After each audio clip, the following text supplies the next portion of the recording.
Немного прогрелся.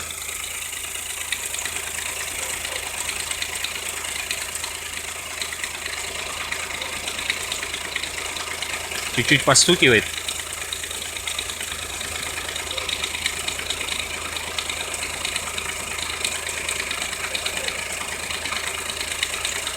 Но особо не слышно.